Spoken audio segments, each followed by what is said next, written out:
Welcome, low ego action heroes. This is Debbie Levitt from deltacx.com, and it is time once again for early office hours Ask Me Anything, which is why I look like I am just waking up.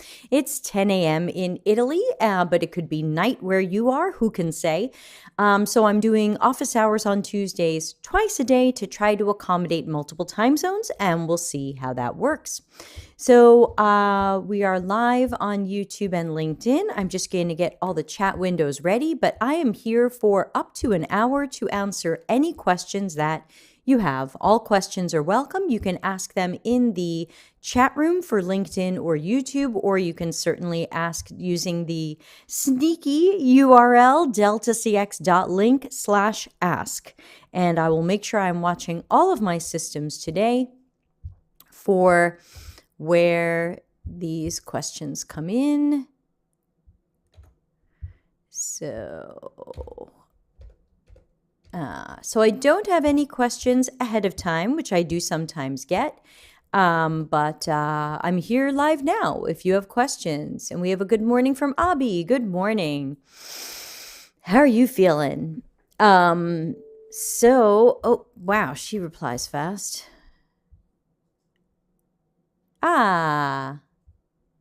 They already wrote back.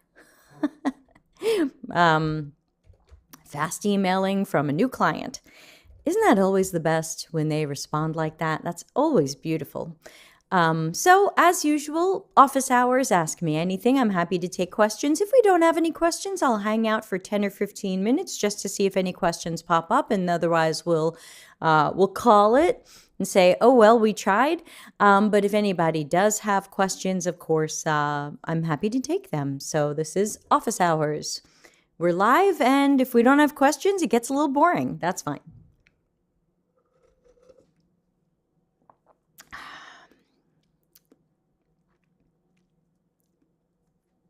I think I should work on a countdown widget so when I start the show, people see like 30 seconds counting down or something like that, where they can be like, ooh, the show's about to start.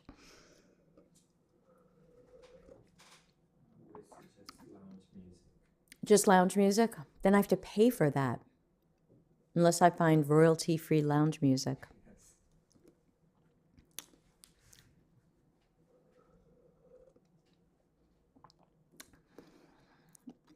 This is breakfast shake. Highly recommended. Not sponsored.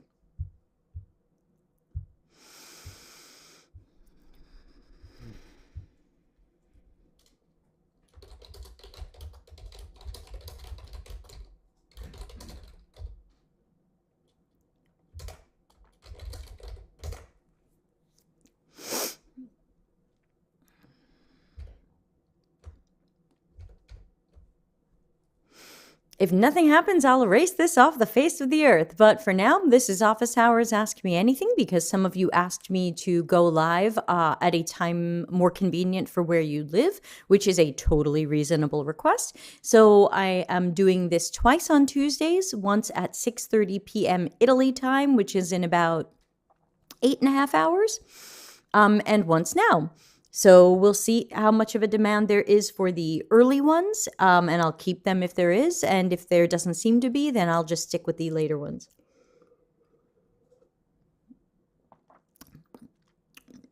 According to my system, we have 3 people watching on YouTube. So good morning, good evening, YouTubers.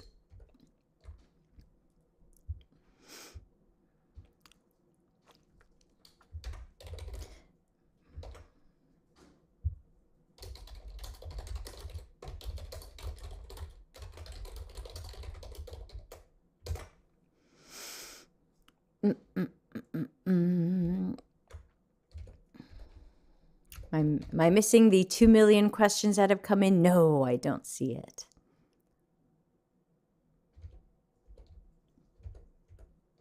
Oh, Abby. Okay, we've got something from Abby, so hold on. Let's copy and paste that, as I always do, since all of the questions will end up in the YouTube description. Abby says, I'm in the middle of an ideation phase for one of the capstone project and wondering about task analysis versus user stories. Is task analysis to be done only based on observational research? I can put that up. Super question. So in general, task analysis is best, if not only viable, when it's from observational research. If we don't have observational research, we find that we are guessing too much at the tasks. For example, if we asked people to tell us how they cook a meal, they might leave out steps. Even if we ask them to do a diary study where they're supposed to journal all of their steps, they very often leave out their steps. They might leave out a tool or a workaround, or that they got help from someone else, as we saw from one of our participants. So it is really best to go with the observational studies, because then it's what you see happening. I see another question coming in. And it can't be biased or flawed because someone forgot to tell you about their step. If you mess it up because you don't write down the step, that's another story. So number one, task analysis is really best when it's based on observational research. I think trying to base it on anything else runs into the possibility of flaws because it's what people said they do. You can try it, but I would include a caveat that this could be flawed. It could be missing tools, knowledge, workarounds. What else would people leave out? Entire steps. People can leave out entire steps. If I say, hey, tell me how you tend to shop for custom tote bags, and you didn't just do it. Now you have to think back. Oh yeah, well, usually I start here and then I do this. You're going to forget something. And not because you're mean and terrible. It's just human. So task analysis versus user stories. Task analysis and user stories are totally different things. Task analysis looks more at what did people do? What were their steps and what were some of the parameters and qualities of their steps? And it's really more of a replacement for a customer journey map. User stories are usually part of an agile software development process where we are turning the features or things that we want to build for our customers into these kind of short, and user stories have a format, into this short kind of formatted way to get the agile team to kind of rally around what real customers needs and why. So typically a user story is user so-and-so, like a user type or a segment or a persona, needs something kind of general because UX will decide how it looks and works. So it's just kind of what they generally need for a certain reason. So it's supposed to help us get focused on the idea that, business traveler so-and-so wants to be able to control the hotel room temperature from their bed because they're lazy, because they're relaxing, because it would be more convenient, because they're used to this type of technology. There could be a whole bunch of reasons why someone might want that. That's, and again, I'm not the best on the planet at writing user stories, but user stories look at a feature we're going to build for somebody and look at what problem it solves for them from their perspective. It's supposed to help agile teams stop building crap for people that the users or customers wouldn't want, because if we looked from their perspective or knew from their perspective, they wouldn't actually want it. So user stories are a different animal, but I hope that helps. And write a follow-up question if you need some more. I'm going to go check on the anonymous question or semi-anonymous question that just came in. And let's take a look. This says, Amanda, good morning. Okay. Oh, this is a lovely question. Thank you, Amanda. I'd be happy to answer this. Let me just copy and paste it for the later YouTube description. And let's answer this one. I can't put it on the screen, but I will read it to you. It says, only YouTube ones can go on the screen for those who are curious why they don't see their name and their picture and fame forever. Amanda's question says, "Hey Debbie, what sparked these sample observational research sessions?" A few things. Some of it was that some of the feedback I got on the YouTube channel was, this is great, this is fun, there's lots of good advice here, there's good ideas here, but you're not really showing us exactly how to do a thing. And my first thought was, well, that's really hard. I don't have any real project that I can show publicly.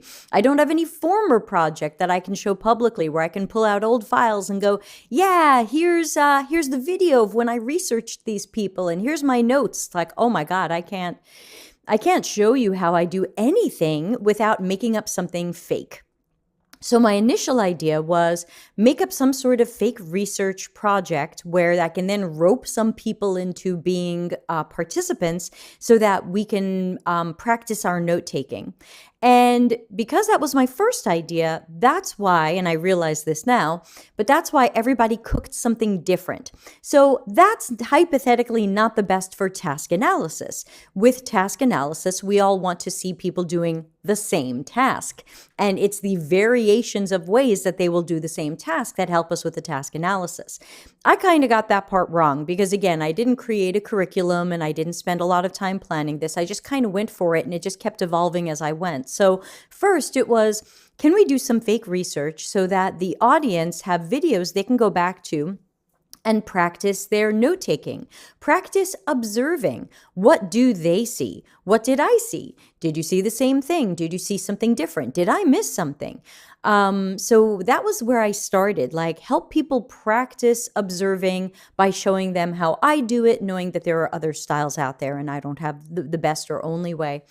But now that we're trying to do task analysis and some of these other things, I realized that that original idea was a little bit flawed because I should have had everybody cook the same recipe. That way it would be apples to apples, as we say, and we would see everybody making the same egg and veggie breakfast burrito, and we could see this person microwaved their eggs, this person fried their eggs, this person scrambled their eggs. There would still be variations within it, but the fact that everybody cooked something different is just going to make aspects of task analysis non-viable, which is my mistake. So that's why this is an experiment. I hope that helps.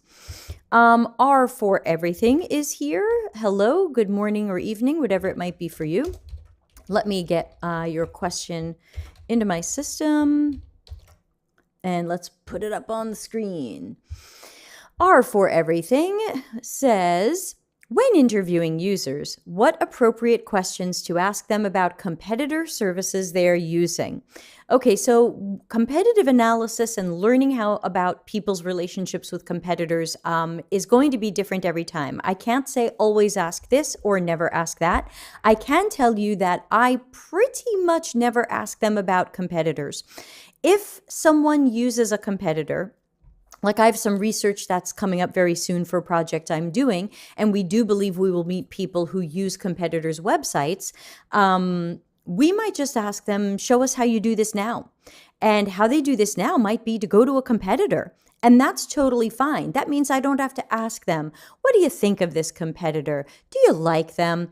If I say, show me how you buy this, and their response is to go straight to a competitor's website or to Google it and then pick a competitor, I might let them run with that. And that way I can walk them through the task on the competitor's website. And then I can say, okay, we have another website we want you to try the same thing on. Try it here. And that would, of course, not be the competitor. So I think there's only so many questions about competitors that I find are really helpful. I will ask about competitors in a screener survey so that I can make sure that I'm getting some people who have never been to our company site or some people who have been to our company site if you are trying to screen for both. Sometimes you're just trying to screen for only existing customers and users, and in that case, that question doesn't matter.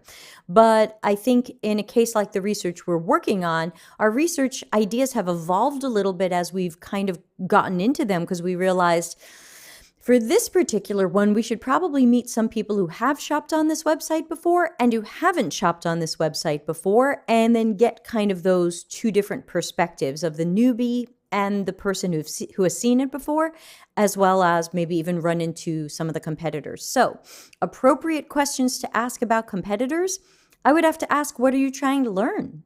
What are you trying to learn about competitors? Morning, Charlene. Thanks for coming or having it on in the background. So R for everything, what are you hoping to learn about competitors? And maybe I can help give you a little bit more direction.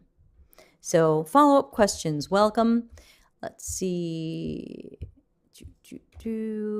Just checking emails to see. Dei Draghi? What's Dei Draghi? Dragons? Of the dragons. Okay. They're making actual dragons? She wrote us back.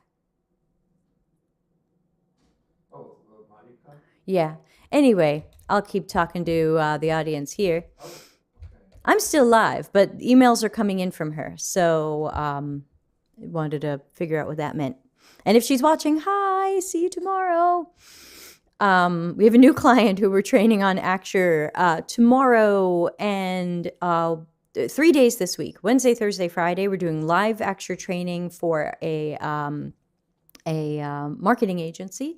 I think they're a marketing agency with some new UX workers, and also one day next week. So my voice will be pretty shot, but so will Pier Mario's, because this training is the first time we're doing it in Italian, and my Italian is not there yet. So going to rely on him. Abby says, I did an intense primary research, user surveys and interviews with 5 of the participants with varying demographics, but a contextual inquiry is not possible because of the pandemic. Okay, so first of all, I'm not sure I would call surveys intense. I generally think surveys are garbage. So other than a screener survey, I'm nearly always against them. So be careful about calling that intense research, because very often I would find it total garbage. And for fun, if you want, send me your survey privately and I'll tell you why I think it could be garbage. Not to bug you, because you're very nice, but just to show you how flawed some things can be.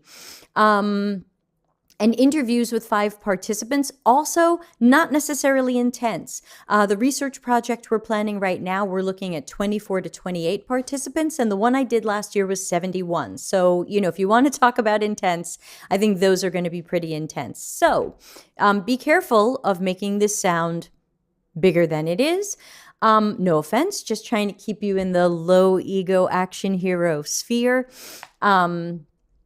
And then, if you could not do something more observational because of the pandemic, that's totally understandable. If it is not a digital item, if it's digital, you might have been able to get them on Zoom or Teams or Google Meet and have them share their screen and watch them do something and do your contextual inquiry. If it is a non-digital thing, if it's some sort of in-person thing or a service, then of course, yes, with the pandemic, it just doesn't feel safe right now, though some companies are taking their chances in doing that. I'm on the do everything you can to never get COVID ever plan. So I'm picking safe over in-person research.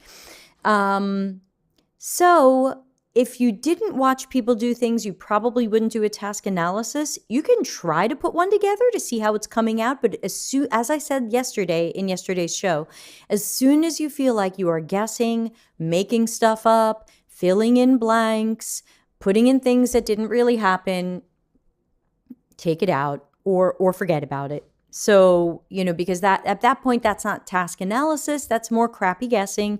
And if you want to do crappy guessing, you can always just make a customer journey map, because those are almost, I can't tell you how many times I see those guessed at with no research done. It's like, this is what we think our customers do, or this is what we hope they will do after we build our amazing new thing. So there you go.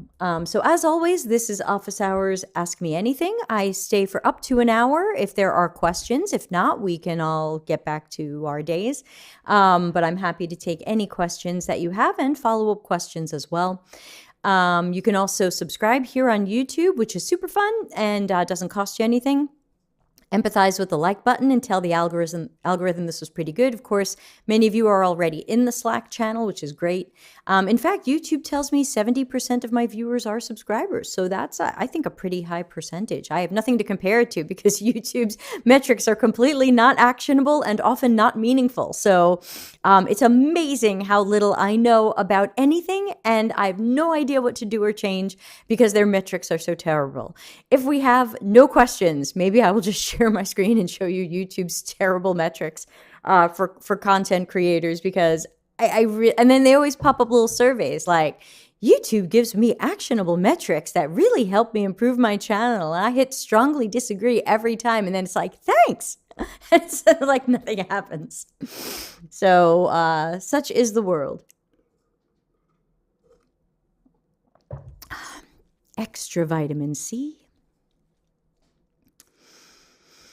Any other thoughts or questions? Anything you want to talk about? It doesn't have to be a question. Any topic anybody want to talk about? Let's see. Don't forget the BAD conference is coming up. We're giving our ticket to Austin.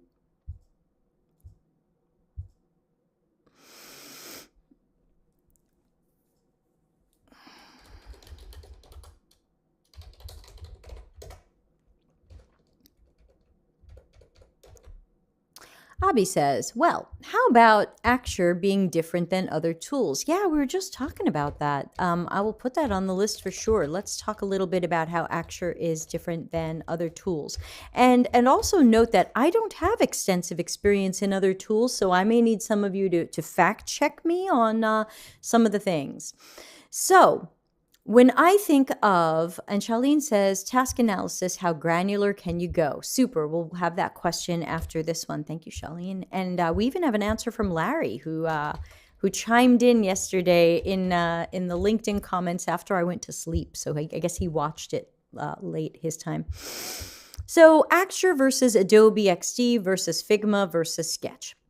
When I think of AdobeXD, Figma, and Sketch, I think of tools that combined wireframing with visual design, where there is a little bit more of an emphasis on visual design.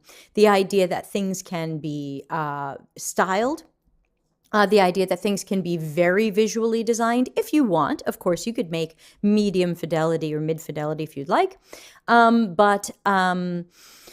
I think of them a little bit more as wireframing, and I think of them a little bit more as beloved by visual designers. So really focused on some of the way that you can give things those final mock-up and comp looks. I don't think of them as prototyping tools. And I know some people say that you can prototype in them, but as far as I can tell so far, and again, this is limited knowledge, I admit, they appear to be click-through models like InVision. So for example, you can make a prototype in InVision and you go to this screen, then you go to this screen, then you go to this screen, but you're not really naturally interacting with the system as if it were real. You can't necessarily click into a box and fill out a form and have the system validate if you put the right information into these boxes. You're just kind of walking people through a path, and the path could go well or the path could go badly, but it's very prescripted in that case. I'm under the impression that Figma and AdobeXD are mostly the same, that you are generally kind of linking things to each other so that if people click this, they kind of end up seeing this, and that they're walking through almost, if you imagine like a user flow chart, it's just like a screen to represent each one. So you're making a whole bunch of screens that represent all of the possibilities of what people can do, which means you're very often just prototyping the happy path. Like, what if everything went well? They would see this, and then this, and then this, and this, and they'd click on this, and they'd fill that out, and they'd be done. But where Axure is quite different, and to me where Axure super wins, and again, not sponsored, I pay them, is that Axure is about realistic prototyping. You could make a click-through model. You could make people go from here to here to here to here to here to here, and look, they finished. I did that for an agency that was making a prototype for Kohl's stores in America years ago. And I just had to make it walk through what it would look like to use their tablet app and their mobile thing if everything went just fine and nobody got anything wrong. So where Axure is different is that because it makes you think a little bit more like a programmer, and it has a little bit of programmery style language in it, it does mean a larger learning curve, but it means more functionality and more realism.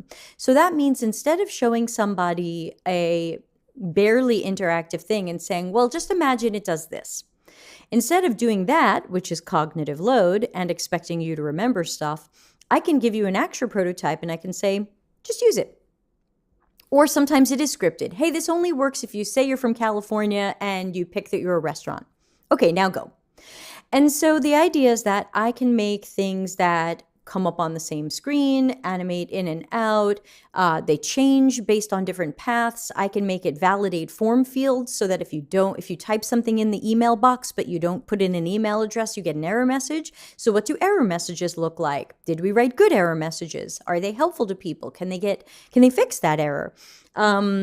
There's a lot of things that you can do with Axure that are highly, highly, highly realistic. Even before you get into the stuff that I think is very advanced, like repeaters, even before you get to repeaters, just the idea of knowing dynamic panels, which I think of as a beginner moving to intermediate feature of Axure. Like that's some people think, wow, dynamic panels, that's advanced. And I'm like, no, that's kind of beginner. So I think that where Axure wins is realism. I'm not sure their website tells the best story of that. I think they've missed the boat a little bit in trying to tell that story, but that's my opinion of their marketing. But I think that it wins for realism. And I think, sometimes we look at a paper prototype and we go, why would we use that? It's so unrealistic. It's not at all like the app or system we're going to show somebody. Why are we handing them paper and asking them to pretend what they would do? I feel similarly about AdobeXD and Figma. Why are we handing somebody something that doesn't feel, look, work like the real system might, and asking them to just do a task?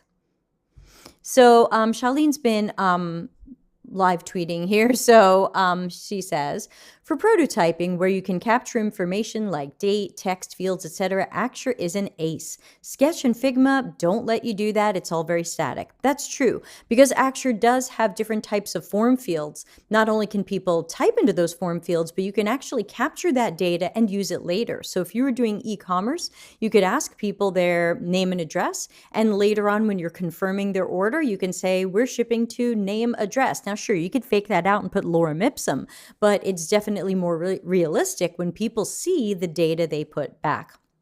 Or if somebody puts in their name all over our site, we can say, hello, Debbie, and make it personal. So it's kind of fun. Charlene also says, I recently did user testing using Sketch and Envision, but the results were not the same. You have to create multiple screens to show every tiny detail, which confuses users. Right, because you're basically wiring together a screen. Every screen you make has to show something in a different state. And I wonder what happens when you change your mind and you change your design. Do you have to go back and change 30 screens just to have one screen that had different states and things on it? I don't get it. There you go. So I hope that helps. And now we'll go to Charlene's question about task analysis, followed closely by Christian's question on task analysis. So it's going to be a task analysis day, which is always a beautiful day. All right, so I've copied and pasted these questions in, and now let's get Charlene's up on the board. Oh, alrighty. Questions on the board. Okay, here is Charlene's question, and then we'll get to Krishna's. And the question is, task analysis, how granular can you go? The example might be walking to the supermarket or taking a bus or driving. Absolutely, yes. And again, the flaw of the task analysis we're doing this week in my fake research is that in my fake research, I didn't make people do the same task.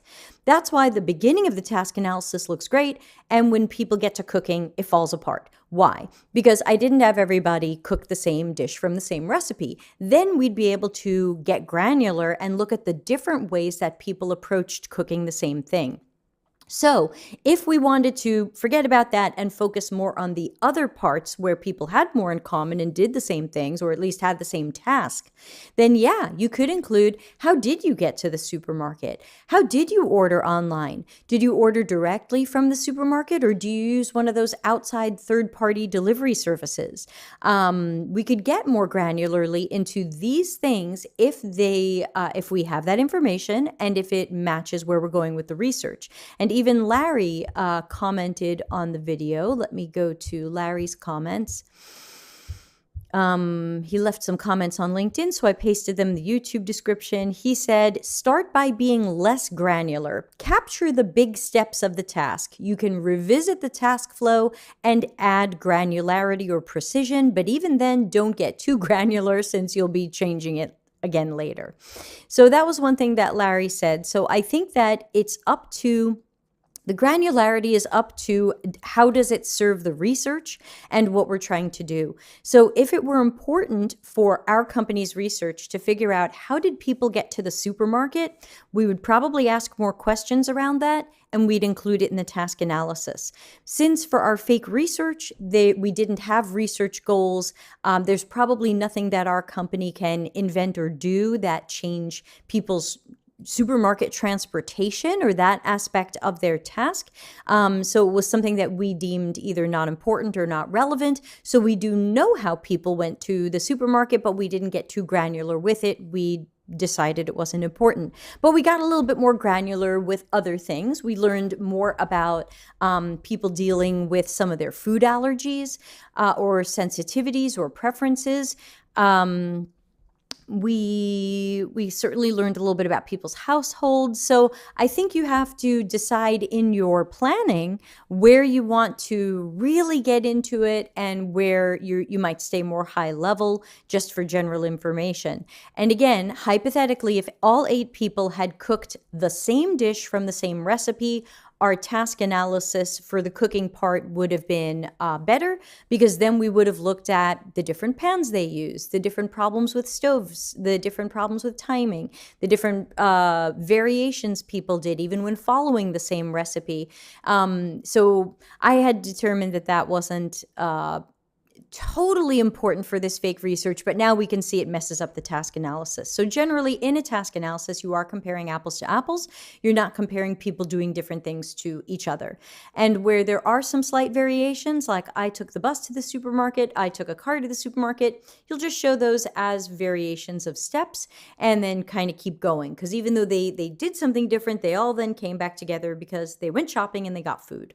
So So again, that's also a little heads up on where the fake research plan kind of goes wrong, but for good reasons. For the reasons of I was trying to show people some different things so that they would practice taking notes, but then forgot that it wouldn't come together in a task analysis. So I'll remind everybody of that on Wednesday. That's my mistake in badly planning fake research.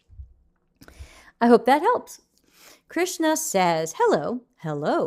What is the ideal way of doing task analysis? Is it having based on individual scenarios for each user, or having all scenarios commonly placed at once in the tool and analyze? Super question. In general, the task analysis is about bringing together what we saw into one document. So we watched 8 people do things. We now have one document trying to represent what those 8 people did. Obviously, when you start to have 20, 30, 40, it can get wild, and you have to kind of figure out how you're going to deal with that granularity or those variations. But in a case like this, yes, you don't want to say, here's Charlene's task and here's how she did it. Now, here's Julia's task and here's how she did it. The idea of the task analysis is to bring all of these together and say, here's where in general people did the same thing, though the purples and oranges will give you some of the variation of maybe how they approached it, or where different people got stuck, or some of the tools, workarounds, and knowledge that they needed. But the steps were mostly the same. And we went there are areas of our task analysis that are somewhat high level and somewhat more granular, but you want to try to bring everything together to best represent what people in general did. If people did completely different things and you just couldn't represent them on the same task analysis, you might have to make a separate one, or you might have to consider if that person is just a fluke, who you have to mark in your research as somebody you didn't include in the task analysis for certain reasons. But assuming they're not just a wild outlier, and we didn't see any wild outliers from our 8, even the 71 people that we met last year for the other research we did, I don't think we had any outliers. They were all totally relevant. So they all had to be considered. So bring everybody together as much as you can. And, not everybody might do the same step in the same order. So sometimes you have to find a way to kind of note that some people might have done this first and some people might have done this first. But still, the whole goal of the task analysis is to be very deeply aware of people's steps, even to a level where they probably wouldn't have told you themselves. The granularity of those steps and some of those qualities and parameters that probably made them funky or difficult that we can hopefully find a way to optimize and improve. I hope that helps. I don't see another question.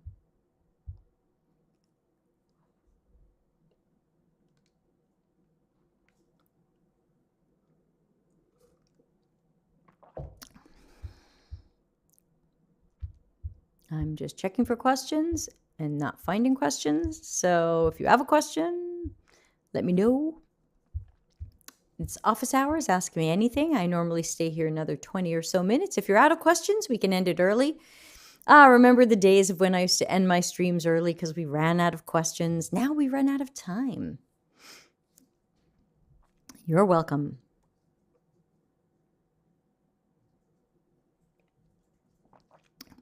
Hey, who got snowed on yesterday? Charlene, did you get snow? I heard there was snow in the UK. April snow, Easter snow.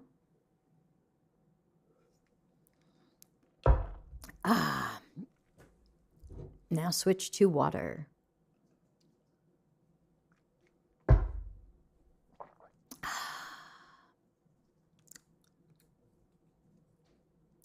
Yeah, snow in the UK. So weird.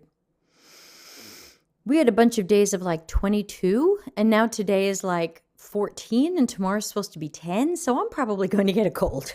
When the weather does that, I just always get a cold, which is going to scare me because I'm going to think it's COVID. But I tend to get a cold when we change seasons, and it's like super hot, and then it's super cold, and then it's crazy humid, and then it's kind of dry, and then it rains a lot, and then it's... Charlene says, heavy snow in Brussels, where my husband is. Oh, yikes. Yeah, I think I saw hail in the Netherlands. So, wacky weather. Good morning, everybody. Well, if we don't have any more questions, we can certainly wrap up for today. So I will say last call for questions. Otherwise, I will be back in about 8 hours doing this again. If that time is bad for you, please sleep, because these are always archived on the YouTube channel in the Office Hours playlist. So, you don't have to be awake.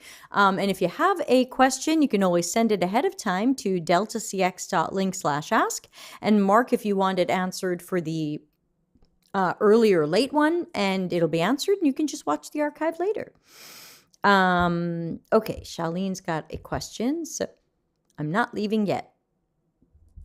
Let's copy and paste it.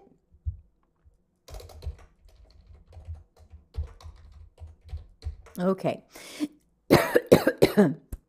Ooh, question's giving me the choking. Ooh, I have to fix my fire. My fire got all grainy. All right, we'll fix that. Question on design sprints. Why is it not an ideal way to solve problems? Super question. My question would be why is it an ideal way to solve problems? But I would say the number one problem with design sprints and solving problems is that very often, not always, but very often the design sprint is and Krishna has another question too. Very often, there is not enough work done around the problem because these aspirologies, as I like to call them, are very solution focused. Usually, the knowledge of the problem ends up being a little bit light. And the problem is that if we haven't really researched the problem, if we haven't observed people, interviewed people, if we don't have a lot of good information about the problem, we run the risk that any solution we come up with could just be garbage. Even if the solution looks good, sounds good, a nice looking solution to the wrong problem is a wrong solution. Excuse me. Woo! Spring is here. Do y'all remember me last spring? That was bad. Whoa, I hope I don't get that again. I had spring allergies for 3 months, which now makes me wonder if it was COVID. Anyway, so very often when I read a lot of things about how to do a design sprint, very often, but not always, disclaimer, they say, start off with what a stakeholder says is the problem or the challenge or the thing we're trying to fix or the thing we're trying to innovate around. And I say, well, hold on there, little doggy, because the stakeholder might have this wrong. The stakeholder might be biased. The stakeholder might be dreaming. The stakeholder might be ego-filled.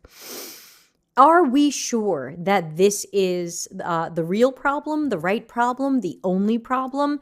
We can't really do effective solution brainstorming or selecting if we don't get the problem. So one of the core problems to me in most design sprints is that they don't look well enough at the problem because they're trying to be fast and save time and just find solutions. So that's going to be flawed. The other problem, and again, there are roughly 2 million problems with design sprints. You can watch my hour-long version in the live stream podcasts episode. It's like episode 49 or something like that. Design sprints are devolving and evil.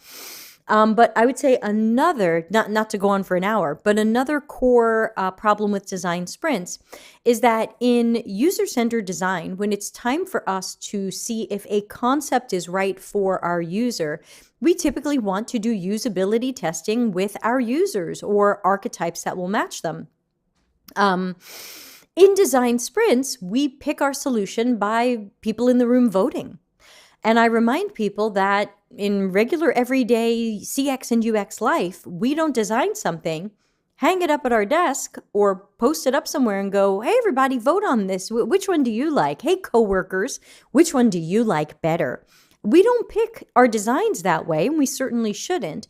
We try to select the right execution of the right idea by working with users. It's not user-centered without users. Charlene says, what if we do all the research and then start the sprint? Because I like a little part where you do crazy eights and quick brainstorming. Okay, so let's talk about that. There is a design sprints version 3. So there's version 1 that most people know. There's version 2, and none of these replace each other. They just all exist, and I go into this in that episode. Design Sprints version 2 was where facilitators and experts asked themselves, why is everybody in the room doing prototyping and testing and interpreting testing?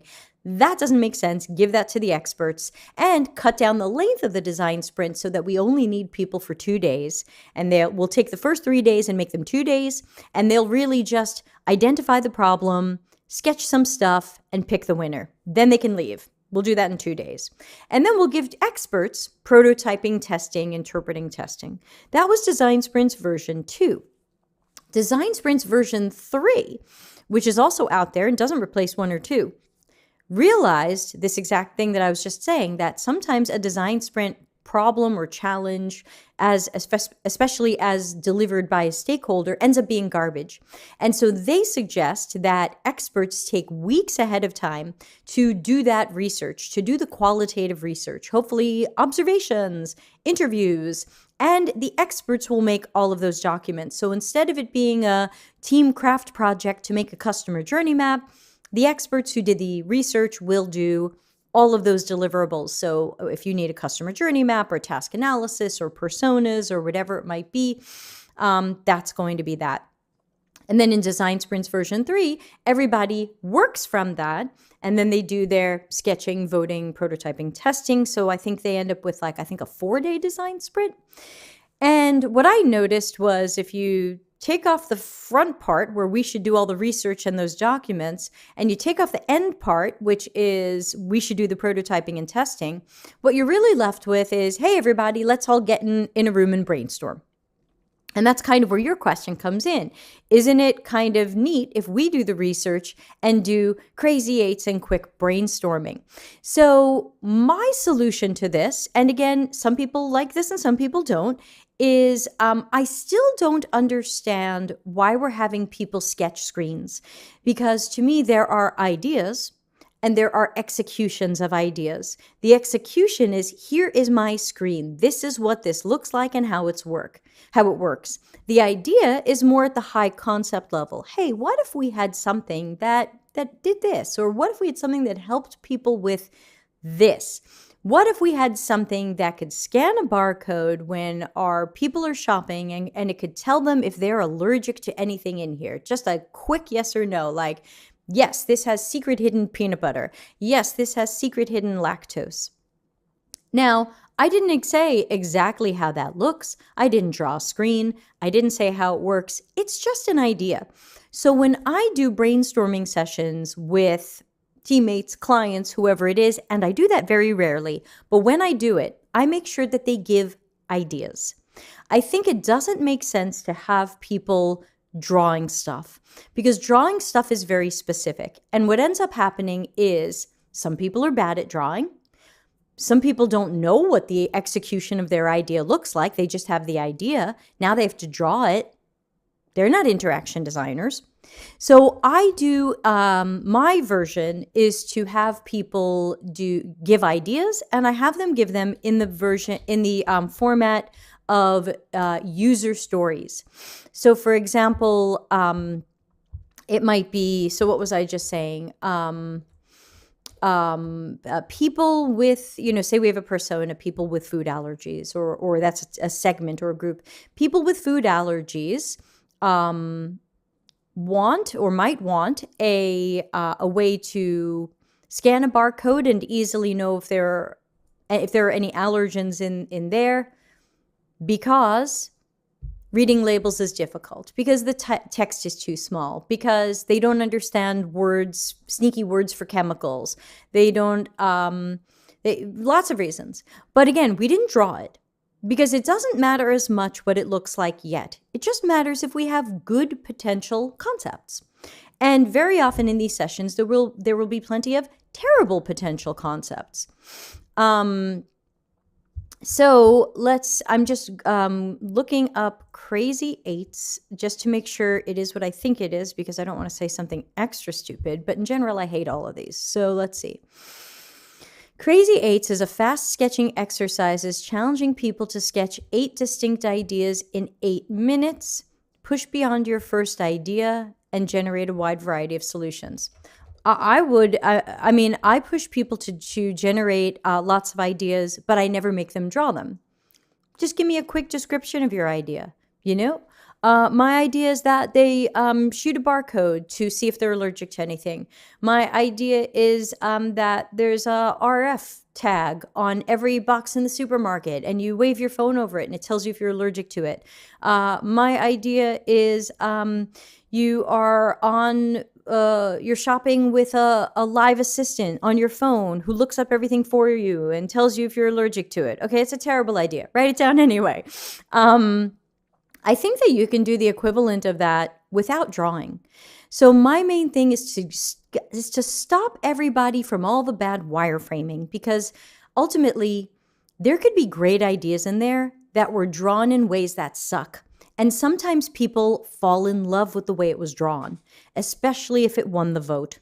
So I like to keep people just focused more at the idea and concept level, knowing that great UX and CX practitioners will come up with the right information architecture, interaction design, and accessibility that probably isn't going into the sketches that are being made in these exercises. Because then you have the other problem, which is if people vote for it, then they expect it to happen. Usually they expect this to be the idea that we're going to build.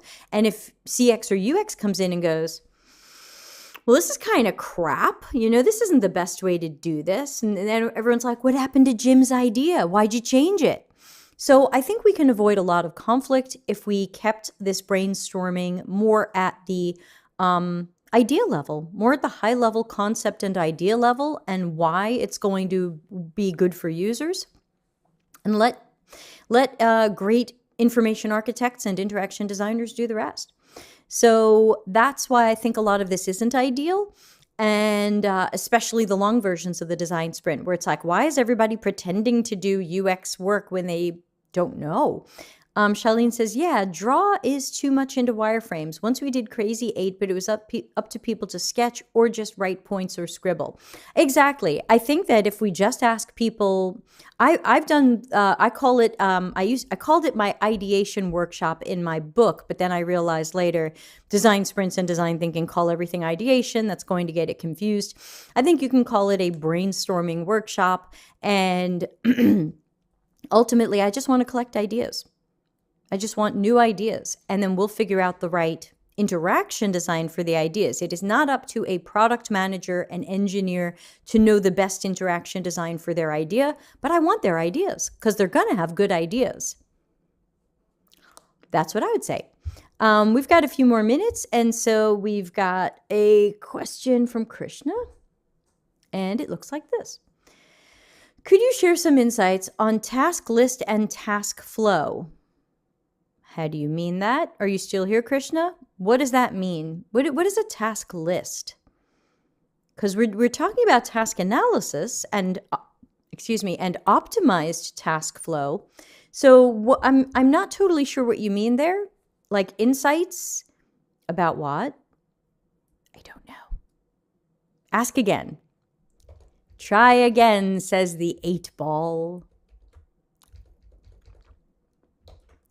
While we're waiting for that, I'm also not a fan of how might we. I don't understand why we're so focused on we. This is not we-centered design. Krishna says user task list, user task flow.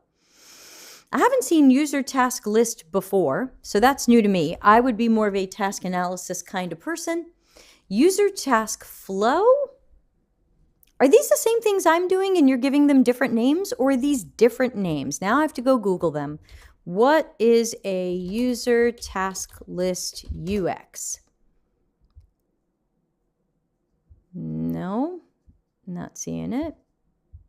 What is a user task flow? User task, I mean, do you just mean a user flow like a flow chart? Well, that one's showing a flow chart. UX task flows versus user flows. Well, it's a Medium article, so you know it's going to be really good. So according to this Medium article, task flows are linear, showing the high-level steps that a person would take to get a specific goal or endpoint. Okay, don't totally agree, because you know from our task analysis that we are getting a little bit granular in some areas where it's relevant to our work. So I wouldn't say task flows are always high-level. I wouldn't recommend that. But I would also have to look this person up to see if they are an expert, or if they just learned this in a boot camp last week and they're parroting it back. So they're saying task flow is high level, which again, I don't agree with. And they're saying a user flow is a set or series of task flows embedded within user flows. User flows include decision points where the person's journey. Okay, so I'm not sure I agree with this. And again, I can see if some of you are trying to learn by reading Medium articles, a lot of this can certainly bring up some questions.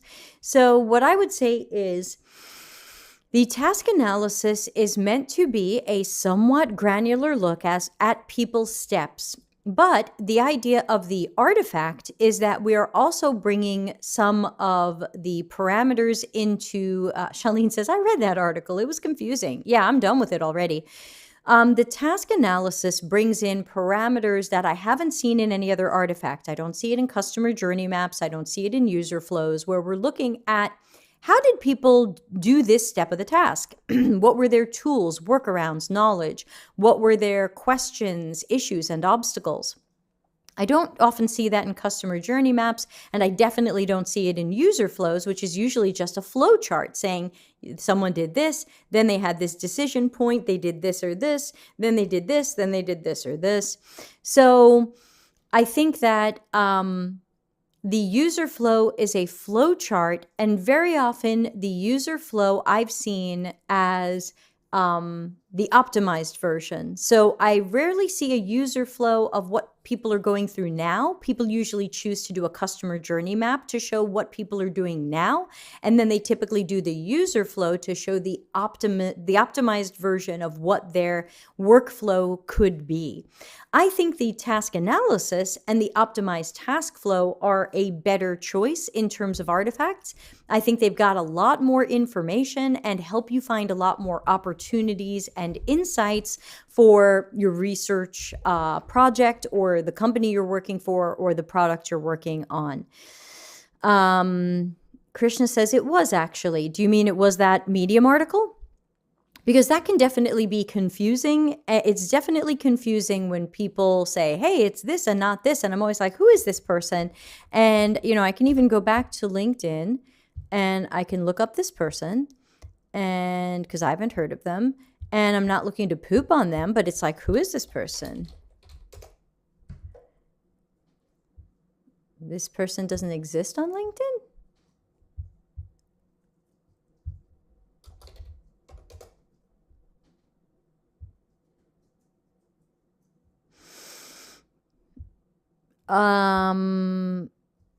I've put her name in and she's not coming up.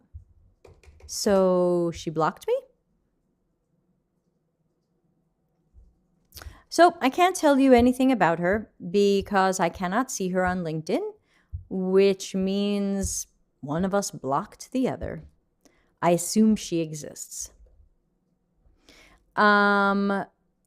Krishna says, yes, Medium article, self-proclaimed UX researcher.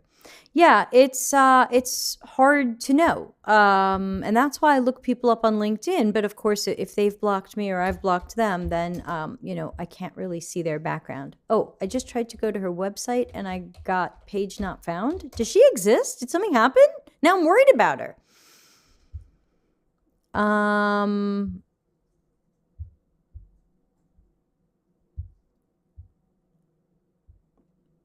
Okay, so her website doesn't give you a sense of her background. It doesn't have her CV. It doesn't have a link to LinkedIn. So I'm just having trouble figuring out who this person is. And that's kind of a weird UX moment. So I guess she decided that wasn't important. So whether or not the author knows anything about anything, I would say that a task flow is not necessarily a high-level thing because a user flow could be high level. Just because you're making a flow chart I've seen many user flows be high level, and I always recommend that they be more granular and have more decision points. But I would say there's nothing about a task analysis or task flow that requires you to be high level. I've seen that mistake made in other things. There was something in my book where somebody said, make a customer journey map, but keep it high level. And my point was, isn't the point of a customer journey map for us to deeply understand the exact process our customers are going through now? Why would we keep that high level? Why wouldn't we include every step we possibly could? Now, of course, I wrote my book before I discovered Larry Marine's task analysis stuff, so that I don't go into that in my book, and I should have, and I can see a future second edition where I do. But even there, I was like, why would any of this be high level? I can't think of anything in UX that should be high level. We're always looking for the details. We're always looking for the qualities and parameters and variations and realities. I can't think of anything that I would suggest making high level. That's just me. Maybe if you find something that should be high level, let me know. Maybe I'll agree. But kind of not seeing it. So no, go with this version. By the way, another thing, if you read enough Medium articles, as I mentioned, is a lot of time, if you look up task analysis, you'll see all the people from the same boot camp who posted hundreds of articles on the task analysis of painting a wall. And as far as I can tell, they did that by trying to remember what steps painting a wall includes. Obviously, that's not the task analysis that we're teaching and using here. We are doing task analysis based on observational research, not on what we think somebody's steps are or what we remember doing when we painted a wall ourselves.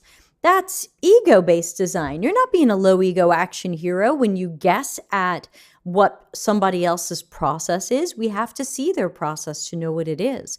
So also don't believe the hundreds of Medium articles that say task analysis is the 8 or 27 steps to painting a wall. As soon as you see that it's boot campy stuff from newbies and they're painting a wall, don't read it. It's not the same thing we're doing. It seems to be something else that isn't real. And I'm wondering if that's what the other author is responding to. Like, yeah, task analysis is just these high-level steps, like paint a wall. And I'm thinking, not when it's done right. So there you go. So we're out of time. I'm going to head out of here, but thanks to everybody for hanging out today. I'll be back in 7.5 hours to do it all again. So if you're awake, I'll see you then. Otherwise, I hope everybody will have a super day or night, whatever it is where you are. And I will catch you later. Thanks. Bye. Delta CX, available for CX and UX consulting, projects, and training. Contact us for a free consultation.